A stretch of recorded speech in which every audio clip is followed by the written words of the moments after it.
Bonjour à toutes et à tous. On va se retrouver ce soir, nous sommes le 20 novembre, pour le test du ZenMax Mini de chez Seagull. Donc le ZenMax Mini vous arrive dans une boîte de ce type, donc toute blanche avec marqué Seagull dessus, boîte que vous retrouvez sur les différents tests que j'avais fait des modes mécaniques.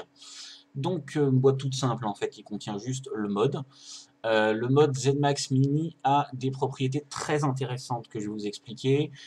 Chipset différent des Vamo, chose qui pourrait être un petit peu étonnamment différent, mais qui est intéressant puisque le Vamo a quelques inconvénients. Il ne peut pas monter à 15 watts quand on met juste une 18350 dedans. Le ZenMax Mini ne peut contenir qu'une 18350, donc les batteries courtes. Et malgré cela, il va jusqu'à 15 watts largement. J'ai fait des tests, tout marche très bien. Il envoie du pâté avec une toute petite batterie, ça c'est vraiment super. Capacité est intéressante parce qu'en fait il est petit, il tient bien dans la main. Connexion 510, connexion Ego, donc avec le pas de vis intérieur, pas de vis extérieur. Comme vous pouvez le voir, un petit capuchon qui se dévisse pour permettre de nettoyer toute la base. C'est quelque chose qui est très intéressant quand on a du liquide qui peut couler, etc. Ce qui est le cas évidemment sur le mode Vamo. Alors, on va le comparer un petit peu avec son gros concurrent qui est le Vamo. Concurrent, pas tout à fait. Alors, il est un tout petit peu plus petit, comme vous pouvez le voir. Hop là, on va tourner deux écrans. Voilà. Donc, c'est deux écrans LED, etc. Donc là, il est en même version, hein, 18350, 18350. L'un à côté de l'autre, c'est pareil.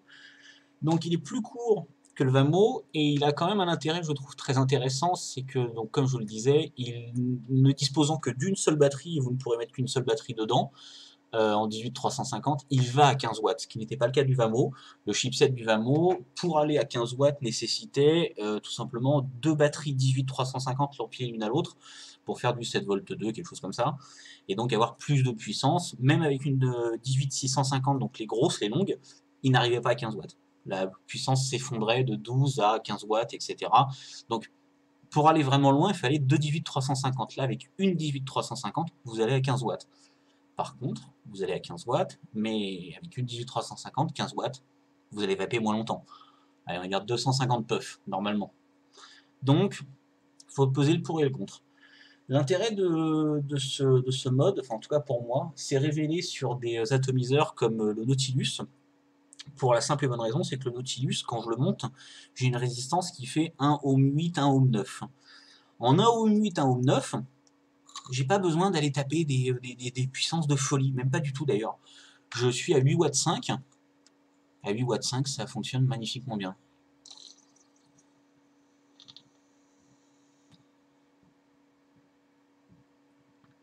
Voilà. Donc un mode intéressant quand on l'utilise intelligemment. C'est-à-dire que si vous mettez du reconstructible type RSST avec des résistances ultra low, etc., et que vous allez lui demander de mettre 15 watts dans la tête de l'atomiseur, il va le faire, il va mettre les 15 watts. Par contre, vous allez réduire évidemment la capacité de la batterie à vous supporter longtemps, c'est-à-dire 200-250 puffs, suivant comment vous tirez dessus évidemment.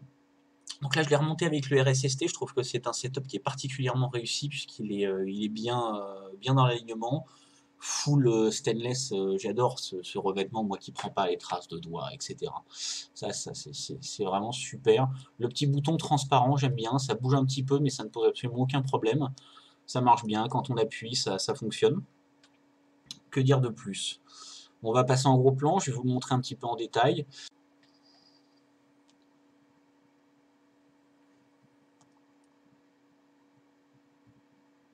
Voilà. En tout cas, avec l'URSST, moi, j'adore. Je vous dis à tout de suite. Et nous voilà en gros plan pour la présentation du mini ZenMax de chez Seagull. Comme je vous le disais, le ZenMax est un tout petit peu plus petit que son copain le Vamo V5 en 18350, c'est-à-dire même configuration, même type d'accu qui rentre dans les deux. Le mini ZenMax est un petit peu plus court et surtout, comme je vous l'expliquais tout à l'heure, le mini ZenMax permet d'avoir 15 watts de 3 à 15 watts, pardon, avec une seule batterie 18350, les petites batteries. Donc là, on va l'allumer. Seagull Eye. Système on. Alors, je suis obligé de vous lire ce qui est écrit sur l'écran. Je m'en excuse platement, mais comme je vous le disais, j'ai des gros problèmes d'affichage. Allez, on va dire que vous allez bien voir ce qui se passe sur l'écran. Donc, alors, out, on, out, off, pour éteindre le mode. Voilà, donc lâchant out, on. On va recliquer 3 fois. System up, on garde le doigt appuyé dessus. Pling, on voit que ça monte. 10, 11, 12, 13, 14, 15, blablabla. Donc là, on va se mettre à 4 watts. Voilà. On va attendre. Voilà, le mode redevient en configuration. Donc là, si je vape, je suis à 4 watts. Ce qu'on voit écrit sur l'écran. Hop, c'est un peu mieux au niveau de la mise au point. Je sais pas ce que j'ai changé sur l'appareil photo, mais... Alors, power down, on est exactement sur la même configuration, 14, 13, etc. etc. Vous incrémentez de 0,5 par 0,5 en watts, comme d'habitude. Et donc, vous descendez avec le bouton, gardant le doigt appuyé dessus ou non. Voilà, on va le laisser se réinitialiser. On repart dans le menu. Power down, battery voltage. Alors, on va revenir sur battery voltage, j'ai loupé. Voilà, on va garder le doigt appuyé dessus. Hop, voilà, donc 2 volts.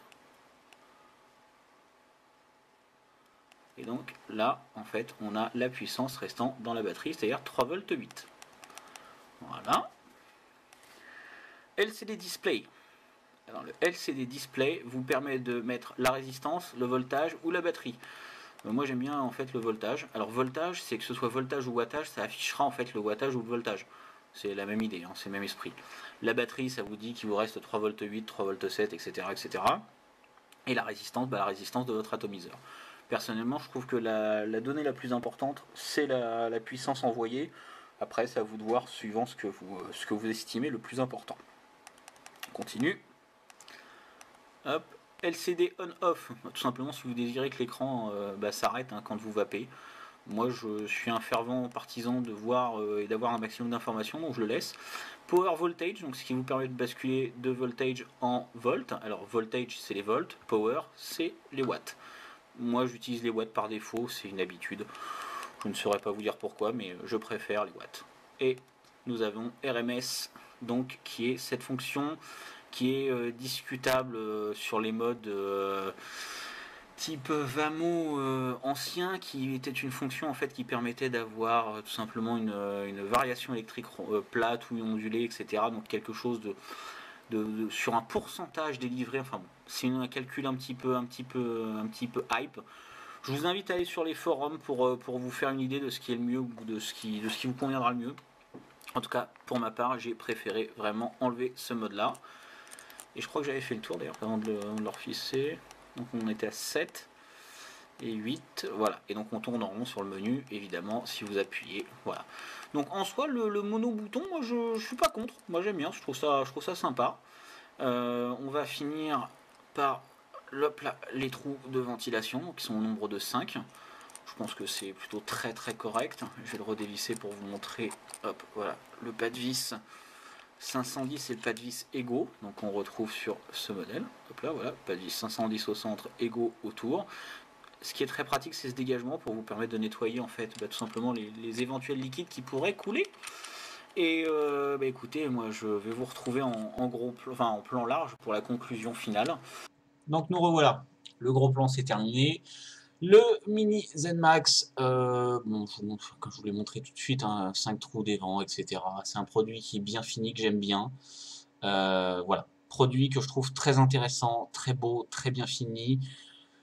Single Eye, ça marche bien. Bah, c'est mon premier mode électronique de chez eux. J'avais pas encore fait de test de mode électro de chez Single Eye. J'aimais beaucoup les modes méca car ils avaient des pas de vis d'enfer, etc. en télescopique. C'était vraiment génial. Là, c'est de l'électronique, donc c'est différent. On peut pas juger sur les pas de vis, quoique encore, ils sont très bien faits. Hein.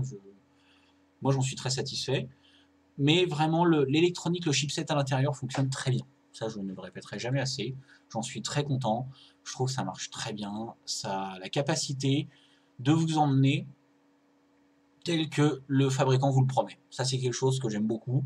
C'est-à-dire que quand le fabricant dit de 3 à 15 watts, c'est de 3 à 15 watts avec la même batterie, avec le même système. On ne va pas aller chercher les additionnels, etc., etc.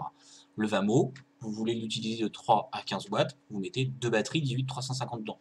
Je dis pas que c'est compliqué ou que c'est difficile, etc. Je le fais. Moi, ça ne me pose aucun problème. Par contre, on se retrouve avec la fusée Ariane. Voilà, quoi, c'est gros. Après, vous pouvez très bien vaper avec le Vamo sur des puissances de 8 watts 5 avec un 18-350, ça fera le même job. Toutefois, le même job, je suis pas convaincu. Ça va bien, on est content. Le petit qu'on pouvait entendre avec le Vamo V5, enfin avec tous les Vamo en fait, qui est le chipset à 33 Hz, c'est-à-dire qu'au lieu d'avoir une tension courante, c'est-à-dire une tension linéaire dans votre atomiseur, vous aviez une tension régulée à vague, en puissance électrique délivrée par à-coup. Sur celui-là, c'est exactement, allez, voilà, prendre des grands mots, c'est exactement comme un ProVario, voilà. Ça part linéairement, vous avez une belle course linéaire sur le courant qui est délivré dans votre atomiseur. Voilà, il n'y a pas de ça fait juste voilà, sur toute la longueur. Je vous le conseille, je vous invite à l'essayer parce que c'est vrai que de temps en temps, on n'a pas forcément envie d'avoir un truc long comme ça, énorme sur soi, pour vaper à 15 watts, ou même tout simplement pour avoir une vape régulée, etc. C'est plus luxueux que le Vamo, c'est clair, ça délivre mieux le courant, c'est clair, c'est pas le même prix non plus, voilà, c'est un peu plus haut de gamme, et c'est un produit que j'aime beaucoup. J'aime beaucoup décidément les produits Seagull Eye. Je ne sais pas si je les aimerais tous autant, parce que je ne les ai pas tous essayés, c'est énorme le catalogue chez Seagull Eye, mais en tout cas ce produit-là, je l'aime beaucoup. Voilà.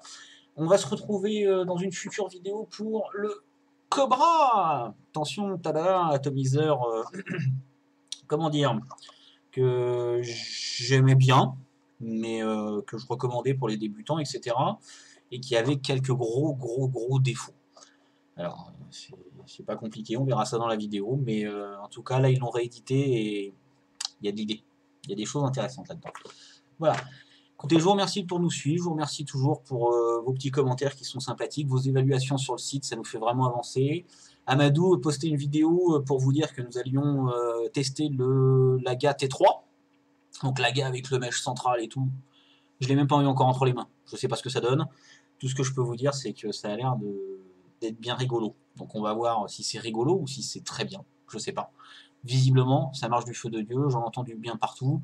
Donc je vais vous faire le test, de l'AGA T3. Ça arrivera bientôt, je sais pas quand, mais ça arrivera, je vous le promets. Et là, je vais faire d'affilée donc la vidéo sur le Cobra. Voilà, je vous laisse, je vous dis à bientôt. Ciao, ciao, merci beaucoup.